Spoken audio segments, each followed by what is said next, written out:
Stamp duty obviously has been a real topic in the press over the last few weeks and months. Obviously, we know the stamp duty rules have changed till the end of March 21. Can you share and then expand on that a bit more for us? Yeah, absolutely. So if you go to the next slide, it's just showing you what sort of happened here. So originally with first-time buyers, just sort of round up, they had a 0% bracket on purchase price from 0 to 300,000, and anything over that would be subject to the standard rules. They've now just increased this to 500,000, and that's for both first-time buyers and what we would call next-time buyers or home movers, so people who are selling their current residential and replacing it with a new one.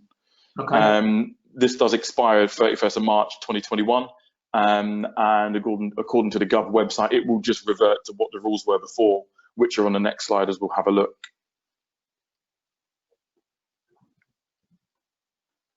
Fingers crossed. There we go. Yeah, there we go. And if you just go again, because it will pop up the other, there we go. So these are the current rates now, as you can see on the screen. And then this is what they will revert to on the other side, where it says rates from 1st of April 2021. So this is from the Gov website, and until they say otherwise, this is what we know is going to happen. Okay. And on this, there are huge gains to be made, really, which I'll show you on the next slide. Depending on what you fall into. So example one is a first-time buyer buying a property for the first time. And for these examples, we've done it all at 500,000 just to show you what the gain would be. So they would have paid £10,000 before because they would have got 0% up to 300,000. But now it's going to be 0, which is great. Example two is for someone replacing their residential property or home mover upsizing. Before they would have paid £15,000, and under the new rules, it's going to cost them absolutely nothing, which is again great. £15,000 is a huge saving. Sure. The next example would be an investor, buy to let.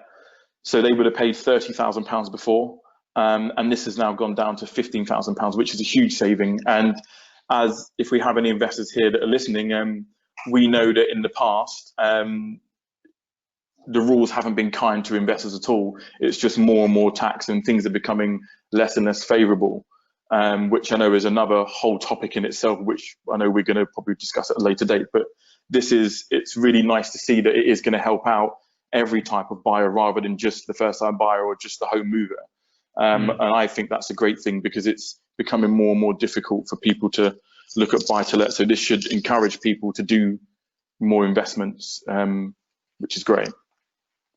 So the stamp duty rules, they're ending at the moment, 31st of March. Now, obviously, this will change with the new lockdown coming potentially. The government might want to keep bolstering the market, but assuming it doesn't, what is the situation? You have to have completed by the 31st of March or put an offer by the 31st of March? Where are we? We believe you have to have completed by that time. However, we know that sometimes they will give extenuating circumstances. So that is certainly something that we will look into to make sure that we know exactly how that's going to work. But what we're giving is just an overview on how this works. Usually your solicitor will be able to tell you what will happen if you don't meet that deadline, because ultimately this is something that the solicitor will usually deal with. Well, they will always deal with this for you. Sure, but I guess if someone's thinking about doing a property purchase or a buy-to-let, it's better to start earlier to make sure it is done and dusted by 31st of March rather than leave it too late, whereby they actually may miss this window. Yeah, absolutely. And we're hoping that they either extend it or sometimes they'll just come up with something else to help people out and to keep the market going. Okay, because ultimately you don't want it to completely crash. And for people to just get defensive and stop spending. So yeah, hopefully they do come up with something else as well. Okay. Now you mentioned very briefly, and the next slide, the topic is just investment properties and how that works. And often people talk about pensions versus property and whether they should be doing either, both, or whatever. Have you got a very headline view on this? Yeah, I think this is a great question, really, because obviously my background is mortgages, and I've dealt with a lot of clients, and I've still got a lot of clients who are what we would call portfolio landlords, where you own 4 properties or more.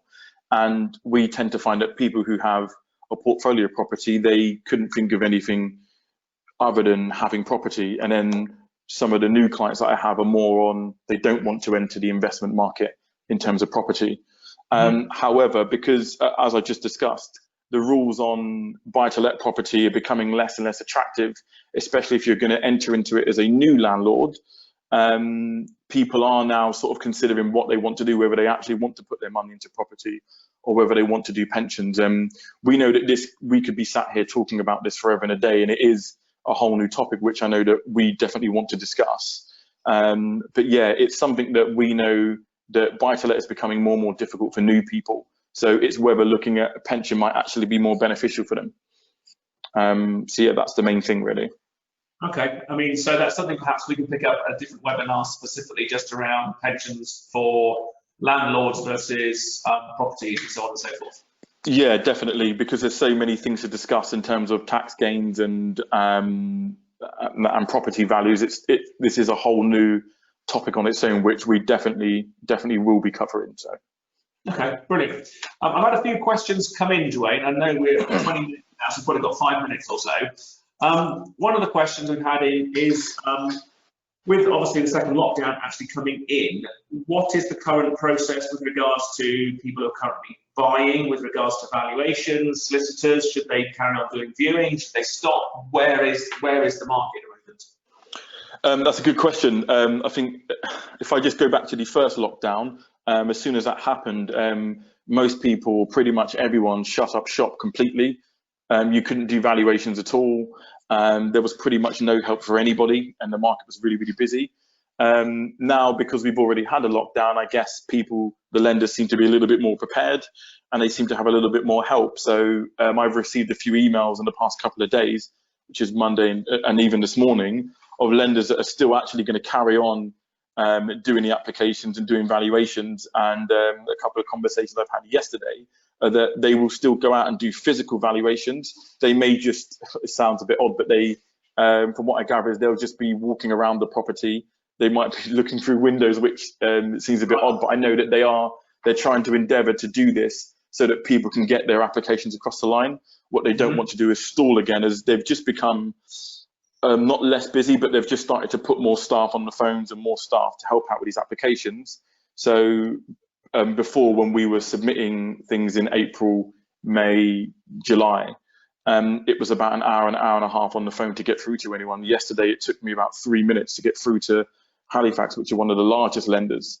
So yeah, my view on this is that solicitors, lenders, and estate agents, they are trying their best to push this across the line, regardless of the lockdown, which is just great news because people still want to move before Christmas. So sure. So anyone who is thinking about it or in the process, just carry on as normal. Yeah. And come and talk to you. Absolutely. Good. I've got another question coming in around the Boris's and his 5% deposit statement. Oh yes. Comment. Is this 5% deposit mortgage coming in? Do you know? Yeah, so the information that they brought out early October is still exactly the same as what we know now. So what he's trying to do is bring back the 5% deposits to the market so that people buying for a first time or buying without a big deposit can get themselves onto the ladder. I know he was talking about trying to generate 2 million new buyers to the market on the ladder, which is fantastic. So you definitely don't want to knock that because we want to encourage it. We want new buyers to come to the market. It's just that we don't have enough information. Well, they haven't provided enough for us to give our clients information, but we think it's a good thing. Anything that's going to help new buyers come to the market is only going to be good. Okay, brilliant, thanks. And I've had one more question, so we've got time for it, is about self-employed.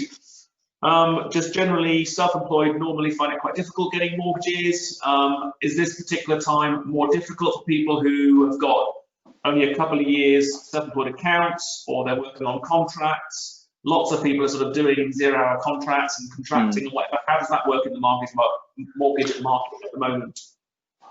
So at the beginning, it was really difficult of the first lockdown, but as it's gone on, it's become almost back to normal, really. So the more evidence you can provide a lender, the better. All that's happened really is they're just going to ask more questions, and they'll just want to see more evidence of income and more bank statements. So it's not impossible. It's certainly a little bit more difficult, but it's nothing that it's nothing that we're not able to do or able to facilitate. It's just that they will always ask for more information. And unfortunately, with self-employed clients, that's always been the case. It's always been provide more. But they're not putting these applications to side and saying, we're not going to lend to you. They're still doing their best to lend to clients that are self-employed. Some of the applications, depending on what industry you're in, some of them will be assessed on its own merit. But largely, lenders are still continuing as normal. But like I said, just asking for more income information. Brilliant. That's great, Jewayne. Look, thanks very much. We'll draw the webinar to an end. So in summary, if anyone's got a current mortgage, they ought to speak to you. If someone's looking at taking out a mortgage, they ought to speak to you. If they are employed or self-employed, speak to you. Or if they've got parents, grandparents, and want to help them out, speak to you. Speak to me. Yeah, definitely. Yeah, it's been a pleasure answering questions. So if anyone's got anything to say, as you said, just get in contact with us. That's great, Jewayne. Thanks. Thanks all for joining us. And as the new lockdown comes in, I hope you all keep well and keep safe. We're staying open to clients. We'll be remotely working again. We've got contact details. Please do keep in touch. And if you want anything, give Jewayne or myself a call. Take care and see you soon. Cheers all. Thanks. Thank you. Bye-bye.